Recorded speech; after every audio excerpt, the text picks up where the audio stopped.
السلام علیکم، welcome to my channel novel ہے وائس۔ تمام ویڈیو اپڈیٹس کے لیے میرے چینل NLV کو سبسکرائب کر کے بیل نوٹیفیکیشن کو آن کر دیں۔ تو آئیے سنتے ہیں آج کی ویڈیو میں مصنفہ واہبہ فاطمہ کا ناول اسیر ہجر، ایپیسوڈ نمبر 24۔ بشارت میں موسلا دھار بارش جاری تھی۔ حویلی پہاڑ کی اونچائی پر تھی۔ اس وقت اپنے اندھیرے کمرے میں موجود اوزگل اس وقت کو کوس رہی تھی جب وہ ویرا کی باتوں میں آ کر بیت السلطان سے نکل کر یہاں اس خوفناک حویلی میں چلی آئی تھی۔ اب اس کمبخت ویرا کے پاس بھی نہیں جا سکتی تھی، نہ ماں کے پاس، کیونکہ اسے کوئی شوق نہیں تھا۔ اگلے ایک ہفتے تک وہ خود کے لیے بزدل ڈرپوک جیسے خطاب سن کر اپنے دماغ کی چولے ہلا ڈالے۔ موسم بہت زیادہ خراب تھا، بے تحاشا ٹھنڈ، اوپر سے سونے پہ سہاگا کہ لائٹ بھی چلی گئی۔ اس حویلی میں وہ لوگ کبھی کبھار ہی آتے تھے، اسی لیے کسی جنریٹر کی سہولت موجود نہ تھی۔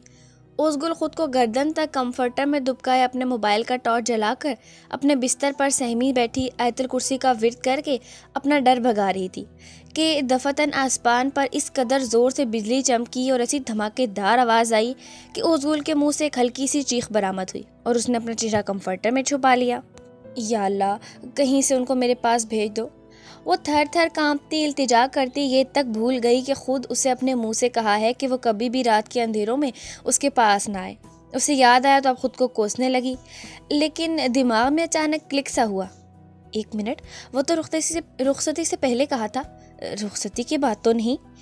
اوزگل نے برے برے رونے والے منہ بنائے، پھر کمفرٹر میں سے ایک آنکھ نکال کر فون کی جانب حسرت سے دیکھا، لیکن پھر خود کی سوچ پر 2 حروف بھیجے۔ ظالم کھڑوس آدمی، عریب غریب چول۔ ویرا ٹھیک ہی کہتی ہے، دونوں بھائی ہی کم ظرف کل منہیں ہیں۔ میں تو بالکل فون نہیں کروں گی، مگر اتنے دعوے کرتے ہیں محبت کے۔ اگر اس ڈراؤنے پراسرار حویلی میں مجھے کچھ ہو گیا تو یہ نہیں پتا کہ بیگم کہاں ہے، کس حال میں ہے۔ خوف سے مرمرا گئی تو رنڈوے ہو جائیں گے۔ اوزگل باوضع بلند گوہر افشانیاں کرنے میں مصروف تھی۔ گہری رات کے سناٹے میں بشارت بے تحاشا خنکی اور ٹھنڈ میں ڈوبا ہوا تھا، کیونکہ ابھی ابھی موسلادھار بارش ہوئی تھی۔ ایسے میں بڑی حویلی کے گیٹ پر ایک جیپ آ کر کھڑی ہوئی۔ چوکیدار الرٹ ہوا اور جیپ کے قریب گیا، مگر اس میں بیٹھے ایک روبو دبدبے والے شخص کو دیکھ کر فوری پیچھے ہٹا اور گیٹ کھول دیا۔ جیپ حویلی میں داخل ہوئی۔ وہ جیپ سے اترا اور سنجیدگی سے بھرپور بھاری قدم اٹھاتا حویلی کے دالان میں داخل ہوا۔ وہ اپنے بابا سے پہلے ہی پوچھ چکا تھا کہ اس کی بیگم کہاں ہے، کون سے کمرے میں، اور ان سے ڈپلیکیٹ کی بھی لے چکا تھا۔ تبھی وہ بڑے لاؤن سے گزر کر حویلی میں کوریڈور سے گزرتا اس کمرے کی جانب آیا جو کوریڈور کے تقریباً اختتام پر تھا۔ پوری حویلی اندھیرے میں ڈوبی ہوئی تھی، بس کچن کے پاس ایک گیس لیمپ جلا ہوا تھا، مگر وہ اس اندھیرے میں بھی اطمینان سے چلتا مطلوبہ کمرے تک آیا۔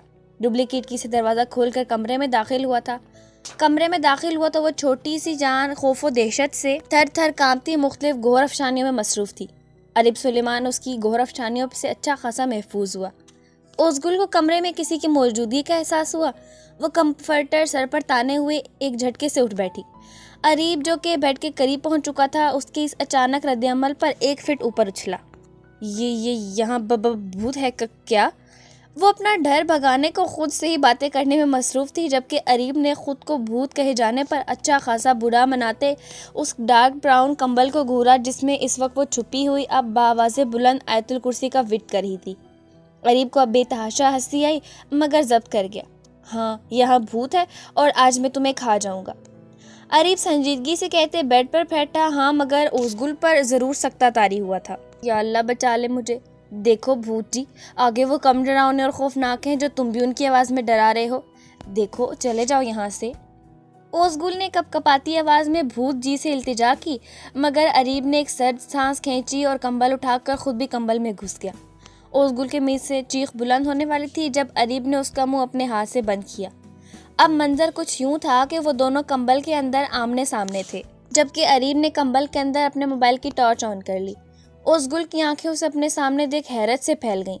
میں ہوں اوزگل، میں ہاتھ ہٹا رہا ہوں اور اب تم چلاؤ گی نہیں، سمجھی؟ عریب نے کہا تو اس نے جلدی سے اس بات میں سر ہلایا، مگر اس کے ہاتھ ہٹاتے ہی اوزگل نے اپنا بھونپو بجانے کو پھر سے منہ کھولا۔ عریب، جس کو اس سے اسی بے وقوفی کی امید تھی، فوراً سے پھر سے اس کا منہ اپنے ہاتھ سے بند کر دیا۔ ہی چپ، بالکل چپ۔ کہیں تم یہ تو نہیں سمجھ رہی کہ کوئی بھوت تمہارے شوہر کے روپ میں تمہارے سامنے ہے؟ عریب نے کہتے اپنا سر تھام لیا۔ اوزگل نے جلدی سے اس بات میں سر ہلایا۔ ٹھیک ہے، تو یہ بھوتیا شوہر آج اپنی خوبصورت بیوی کا خون تو ضرور ہی پی جائے گا۔ اریب نے دانت پیس کر کہا۔ اوزگل نے زور سے نفی میں سر ہلایا۔ اب اگر آواز نکلی تو ضرور پی جاؤں گا۔ اریب نے کرخ لہجے میں وارننگ دی۔ اوزگل نے نفی میں سر ہلایا تو اریب نے دھیرے سے اس کے لبوں سے ہاتھ ہٹا دیا۔ آپ سچ مچ اریب ہیں؟ وہ بمشکل ہی بول پائی۔ اریب کا دل کیا اپنا سر دیوار سے دے مارے۔ چیک کر لو۔ اریب نے دانت کچکچائے۔ تب اوزگل نے اپنے بالوں سے ہیئر پن نکالی اور اس کی کلائی میں چبھو ڈالی۔ آؤچ میمی گل، کر کیا رہی ہو تم؟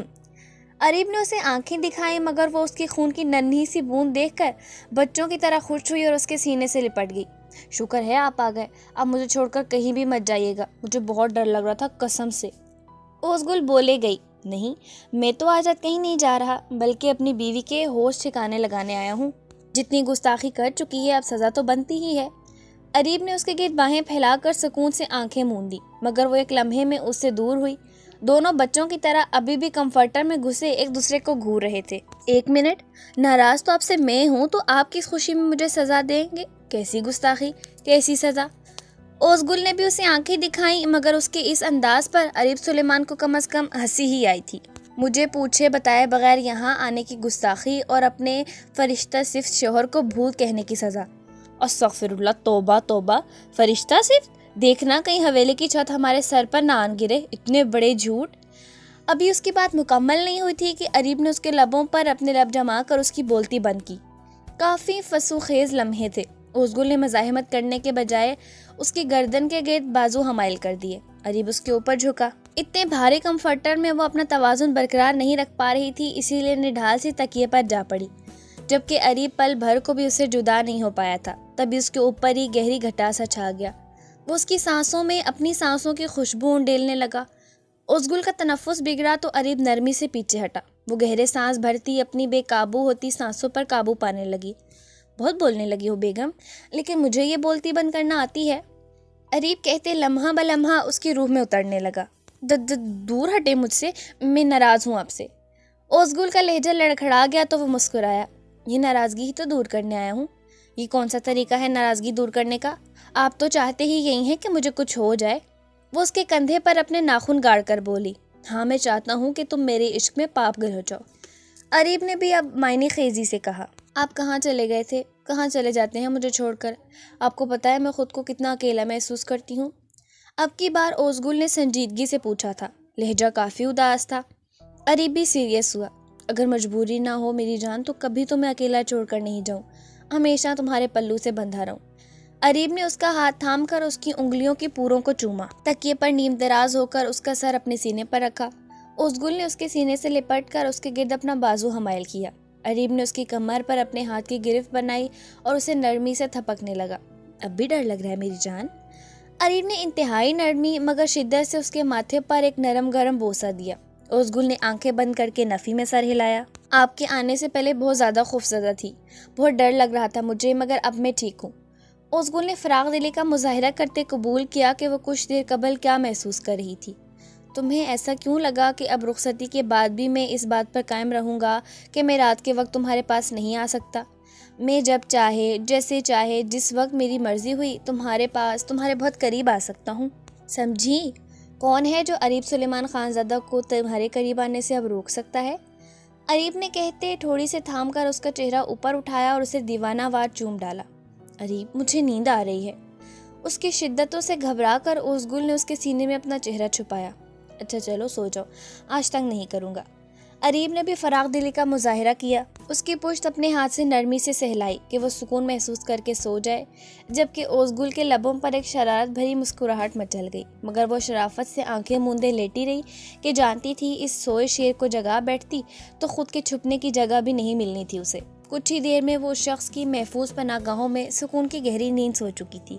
یشم کی آنکھ کھلی تو صبح کے 9 بج رہے تھے۔ ذرا سا سر جھکا کر دیکھا تو وہ ہنوز ٹوٹی بکھری حالت میں اس کے پہلو میں محو خواب تھی۔ یشم اس کا گلابی چہرہ دیکھ کر گہرا مسکرایا اور ایک ہاتھ سے اس کے بالوں میں دھیرے سے چلانے لگا۔ وہ نیند میں بھی سکون محسوس کرتی مسکرا رہی تھی۔ سوہن کی آنکھ کھلی تو اپنا سر ایک مضبوط چٹانوں سے سینے پر رکھا پایا، مگر اپنی موجودہ صورتحال کا اندازہ ہوتے اس کی آنکھیں حیرت و صدمے سے پھیل گئیں۔ آئی! یشم جو آنکھیں موندے لیٹا ہوا تھا، سوہن کی ایک دل خراش چیخ سن کر ہڑبڑا کر اٹھ بیٹھا۔ اف خدایا، واٹ ہیپنڈ؟ کیا ہوا ہے برفی؟